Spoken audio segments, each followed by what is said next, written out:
દાહોદથી સમાચાર મળી રહ્યા છે જ્યાં વાતાવરણમાં આવ્યો છે એક મોટો બદલાવ। આપણે કહી દઈએ કે દાહોદમાં અને તેની આસપાસના વિસ્તારોમાં વાતાવરણમાં પલટો જોઈ શકાયો છે। લીમખેડા રાબડાળ વિસ્તારમાં મોડી રાત્રે વીજળીના કડાકા ભડાકા સાથે માવઠું પડ્યું હતું। વાતાવરણમાં અચાનક પલટો આવતા ખેડૂતો પર ચિંતાના વાદળ છવાઈ ગયા છે। તો દાહોદ અને તેની આસપાસના વિસ્તારોમાં રાત્રે જ માવઠું પડ્યું છે। વીજળીના ચમકારા સાથે માવઠું પડ્યું અને આજે સવારથી જ મોસમનો મિજાજ બદલાઈ ગયો છે। વધુ વાત કરવા જોડાશે અમારા સંવાદદાતા હરીન। ખાસ તો ખેડૂતો ચોક્કસ ચિંતાતુર માવઠા પછી।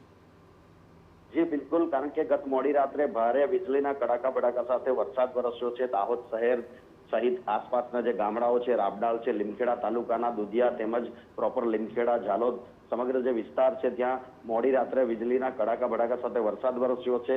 જો કે ઉલ્લેખનીય બાબત એ છે કે આજે વહેલી સવારે પણ સમગ્ર જિલ્લામાં વાદળછાયું વાતાવરણ છે। કેટલીક જગ્યાએ વહેલી સવારે પણ થોડો ઘણો કમોસમી વરસાદ વરસ્યો છે, જેના કારણે જે મકાઈની ખેતી, ખાસ કરીને જે મકાઈ પકી ગઈ છે એ ફેલ થઈ જવાની આશંકા છે, જેના કારણે ખેડૂતોમાં ખૂબ જ ચિંતાના વાદળો છવાયા છે। જી ધન્યવાદ હરીન તમામ જાણકારી બદલ। તો ખાસ કરીને મકાઈના પાકને આ માવઠું મોટું નુકસાન પહોંચાડશે તેવું લાગી રહ્યું છે।